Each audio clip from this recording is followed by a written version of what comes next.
Ésaïe 45, nous commençons au verset 22, il est écrit: Tournez-vous vers moi et vous serez sauvés, vous tous qui êtes aux extrémités de la terre.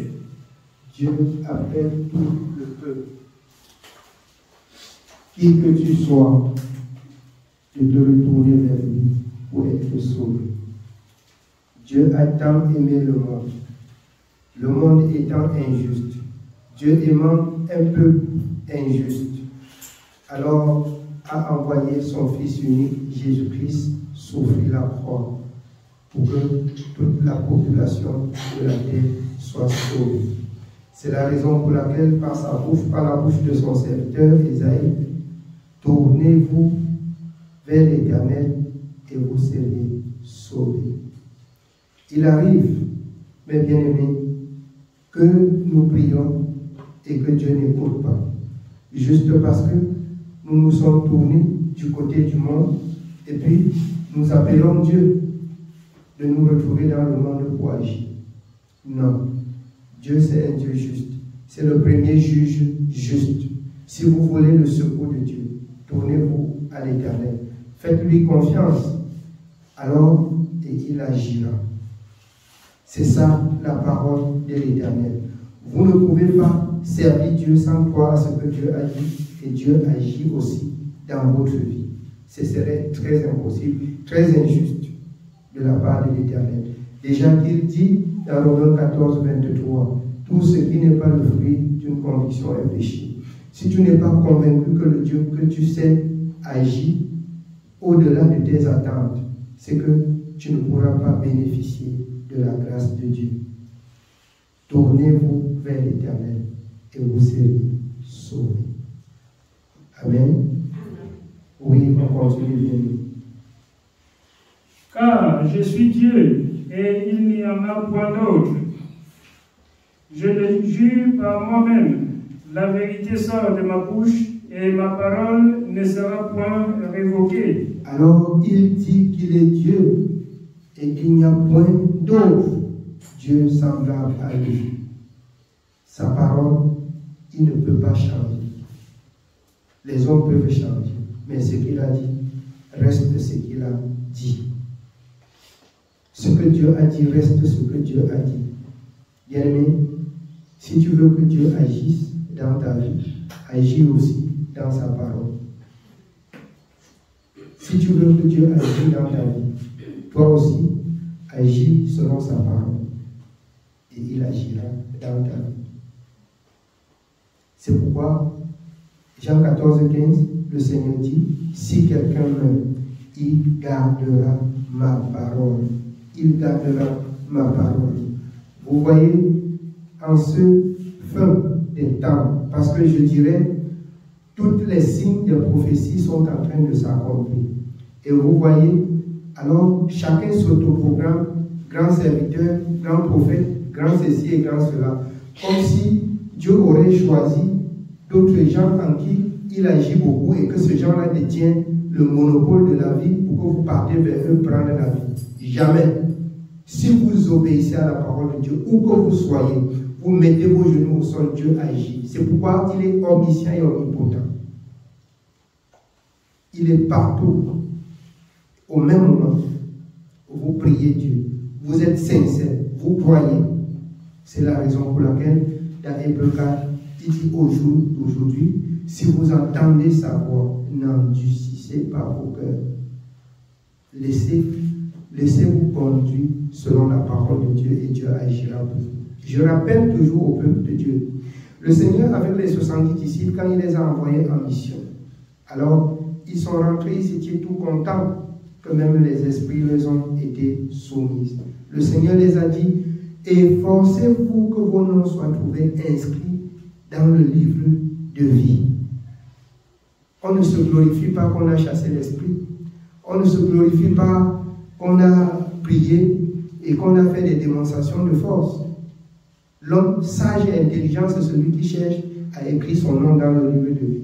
Écrire son nom dans le livre de vie consiste à obéir à tout ce que Dieu a dit. Il n'y a pas la force d'homme, il n'y a pas la prière d'homme pour toi pour que tu obéisses à Dieu, c'est ta volonté. C'est la raison pour laquelle je dis toujours, bien aimé, dans le livre de Deutéronome, il dit qu'il met devant toi deux voies, la vie et le bien, la mort et le mal.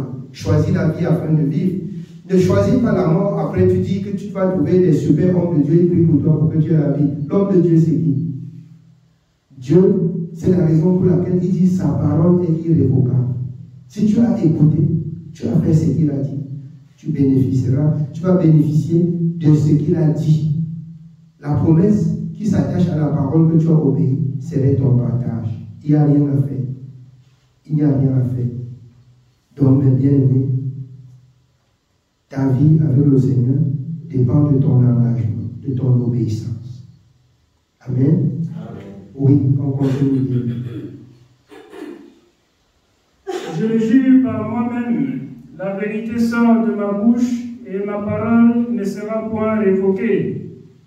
Tout genou fléchira devant moi, toute langue jurera par moi.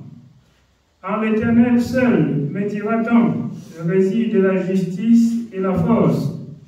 À lui viendront pour être confondus tous ceux qui étaient irrités contre lui. Par l'Éternel seront justifiés et glorifiés tous les descendants d'Israël. Tous les descendants d'Israël seront justifiés par l'Éternel. La justice de Dieu. Israël, Dieu a aimé Israël et il a donné une conduite à Israël. Le jugement d'Israël, c'est selon la parole de Dieu. Alors, ce que je vais nous dire encore ce soir, Dieu dit qu'il doit juger toute la terre. Dieu dit qu'il doit convoquer toute la terre. Alors, nous pouvons poursuivre la lecture dans le livre de Psaume 50. Psaume chapitre 50 à partir du premier verset. Oui. Psaume chapitre 50. Nous commençons au verset 1. Il est écrit, Dieu, Dieu éternel, Dieu l'Éternel parle et convoque la terre. Dieu l'Éternel parle et convoque la terre. Il appelle la terre à un jugement terrible. Dieu convoque la terre pour un jugement terrible. Quand on te donne la convocation, c'est pour faire quoi? C'est pour te juger. C'est pas ça? Dieu convoque la terre. Dieu a convoqué toute la terre. Chacun a sa part de convocation. Chacun a sa part de convocation. Chacun rendra compte à Dieu de la vie qu'il a menée sur la terre. Amen. Parce qu'il y a les règles de vie que Dieu a données en donnant la vie à l'être humain. Il a donné les règles de vie. C'est sa parole. Dieu a donné des règles de vie. Si tu ne suis pas ces règles de vie, il va te juger selon la vie que toi-même tu as menée. Et les règles de vie qu'il a données, tu n'as pas obéi. Alors, il est Dieu. Pourquoi tu te rebelles à ton Créateur? C'est ça qui te condamne. Oui. Nous continuons. Dieu l'Éternel parle et convoque la terre depuis le soleil levant jusqu'au soleil couchant. Des Sion, beauté parfaite, Dieu resplendit. Il vient, notre Dieu, il ne reste pas en silence. Devant lui est un feu dévorant, autour de lui une violente tempête. Il crie vers les cieux en haut et vers la terre pour juger son peuple. Rassemblez-vous, mes fidèles, rassemblez-moi, mes fidèles, qui ont fait alliance avec moi par le sacrifice, et les cieux publieront sa justice, car c'est Dieu qui est juge. C'est Dieu qui est juge. Rassemblez-moi, mes fidèles. Ceux qui seront trouvés fidèles seront rassemblés. Et après quoi vient le jugement. Quand le Seigneur Jésus vient pour enlever l'Église, il n'enlève pas avec les injustes, il rassemble ses fidèles. Après quoi vient le jugement. Rassemblez-moi mes fidèles. Et la suite serait le jugement. Quand il va ramener tous, ce serait le jugement. Il rassemble d'abord ses fidèles. Il convoque la terre. Il rassemble ses fidèles. Et la suite, il juge le peuple. Oui, on continue. Je continue au verset 7. Écoute mon peuple, et je parlerai. Israël, et je t'avertirai. Je suis Dieu, ton Dieu. Ce n'est pas pour tes sacrifices que je te fais des reproches. Tes holocaustes sont constamment devant moi. Je ne prendrai pas de taureau dans ta maison, ni de bouc dans tes bergeries, car tous les animaux des forêts sont à moi, toutes les bêtes des montagnes par milliers. Je connais tous les oiseaux des montagnes, et tout ce qui se meut dans les champs m'appartient. Alors, Dieu dit au peuple de la terre, alors, il ne vous demande pas de lui offrir quelque chose, mais il vous demande d'obéir à sa parole. Si autrefois il a demandé qu'on offre, alors c'était pour éprouver le cœur de l'homme. Et ça, ce n'est que la prophétie, parce que le sang de Jésus qui a coulé, ça déterminait encore une fois qu'il n'aura plus besoin de ce que vous offrez à lui. S'il voulait le sang, il connaît tous les animaux de la bourse. Et il est Dieu, il a le pouvoir sur les animaux, sur les bêtes. Il a le pouvoir. Il vous dit, ce n'est pas ce que vous donnez qu'il réclame, mais ce qu'il réclame, c'est la justice, c'est l'équité, c'est de marcher selon sa parole. Voilà ce que Dieu réclame. Tu vends même tous tes biens, ceux qui font les bruits que vous donnez, les bruits que vous donnez, ceci là, tu vends même tous tes biens, tu donnes là. Mon ami, tu seras jugé, et toi et celui-même chez qui tu donnes tes biens. Dieu réclame la justice. Dieu ne réclame pas ce que vous avez donné. Alors, quand vous lisez 2 Corinthiens 8, je rappelle toujours au peuple de Dieu, il y a un peuple qui a fait l'offrande à l'Éternel. Et l'apôtre Paul précise, avant de faire son offrande, alors ils se sont d'abord eux-mêmes donnés au Seigneur. Et le Seigneur a approuvé leur offrande. Donc tu donnes seulement, on ne corrompt pas Dieu. Obéis à ce que Dieu a dit. Dieu ne réclame pas, même si tu as quoi, même si tu as le milliard, ce n'est pas ça que Dieu réclame. Dieu réclame la justice. Dieu réclame l'obéissance à sa parole. C'est ce que Dieu réclame. Oui, bien aimé. Au verset 12, nous continuons. Si j'avais faim, je ne te le dirais pas, car le monde est à moi et tout ce qu'il renferme. Alors, Dieu dit que s'il avait faim, ce n'est pas un homme qui va dire qu'il a faim. Le monde tout entier est à lui. Vous avez appris quand l'ennemi a tenté le Seigneur, il est écrit qu'il va envoyer les anges, il va faire ceci. Si tu es réellement fils de Dieu, transforme ce pierre en pain et tu manges. C'est ça parce que l'ennemi, connaissant que Dieu a le pouvoir sur la création et sur la créature. Et le Seigneur dit qu'on n'obéit pas à l'ennemi. S'il fallait transformer le pierre en pain, c'est toi qui vas venir me recommander de transformer. Donc, mes bien-aimés, il est bon pour l'homme de faire la volonté de Dieu.